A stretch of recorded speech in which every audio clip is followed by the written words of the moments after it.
ज्योतिबाचा जन्म 11 एप्रिल 1827 महात्मा ज्योतिबाचा जन्म आणि मृत्यू कधी 28 नोव्हेंबर 1890. ते जेव्हा मृत्यू पावले तेव्हा 63 वर्षाचे होते ज्योतिबा फुले. बघा पण त्यांचं नाव बघा कसं अजरामर आहे. म्हणून शिक्षणाची महामेरू सावित्रीची झाली, शिक्षणाची महामेरू सावित्रीची झाली, घरामध्ये ही ज्ञानगंगा आली.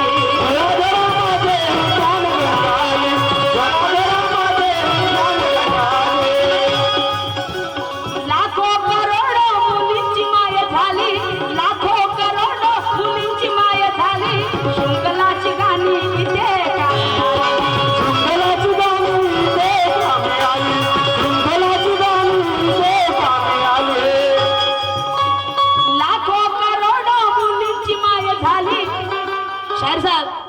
तुम्ही जो मगाशी शब्द वापरला ना की स्वतःची गाणे म्हणा, हे गाणे आत्ताच माझे मिस्टर माझ्या मागे उभे आहेत सुप्रसादजी बारसाकडे. जसं सावित्रीबाई फुलेंच्या मागं महात्मा ज्योतिबा फुलेंचं हात होता तसेच माझ्या मागं माझे मिस्टर सुप्रसादजी बारसाकडे यांचा हात आहे.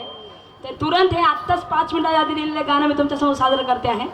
हां आता म्हणजे सगळं पुढच्या राऊंडमध्ये बाई स्वतःचे गाणे म्हणा तर लोकांचे म्हणलं तर काय फरक पडला हो. बाबासाहेबांचीच तर गाणे म्हणतो ना आम्ही. बाबासाहेब सांगून तर राहिलो ना खरा.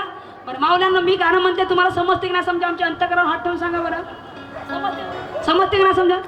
दादा तुम्हाला समजते की नाही समजत. माझे विचार तुम्हाला पटते की नाही पटत. हा पटत असत तर बाबासाहेबांच्या नाव टाळ्या वाजवा सगळे लोक एकदा.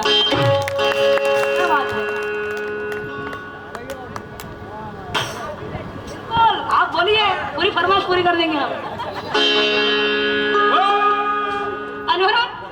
शिक्षणाची महामेरू सावित्रीची झाली, शिक्षणाची महामेरू सावित्रीची झाली, घराघरामध्ये ही ज्ञानगंगा आली, घराघरामध्ये ही ज्ञानगंगा आली, घराघरामध्ये ही ज्ञानगंगा आली. लाखो करोडो मुलींची आई झाली, लाखो करोडो मुलींची आई झाली, शृंखलाची गाणी इथे गाणी आली.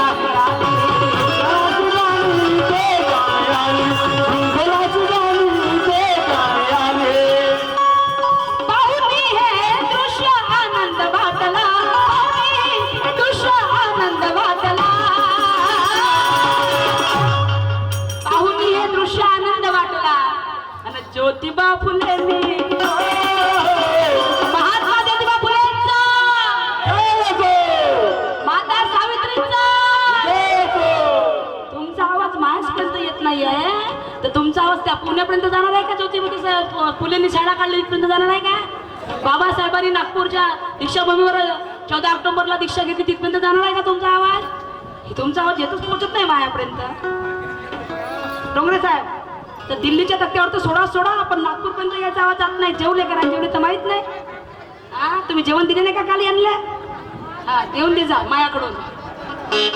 सगळ्यांना जय भीम. माता सावित्रीचा, महात्मा ज्योतिबा फुलेंचा. असं मला आवाज पाहिजे बिलकुल. ज्योतिबा फुले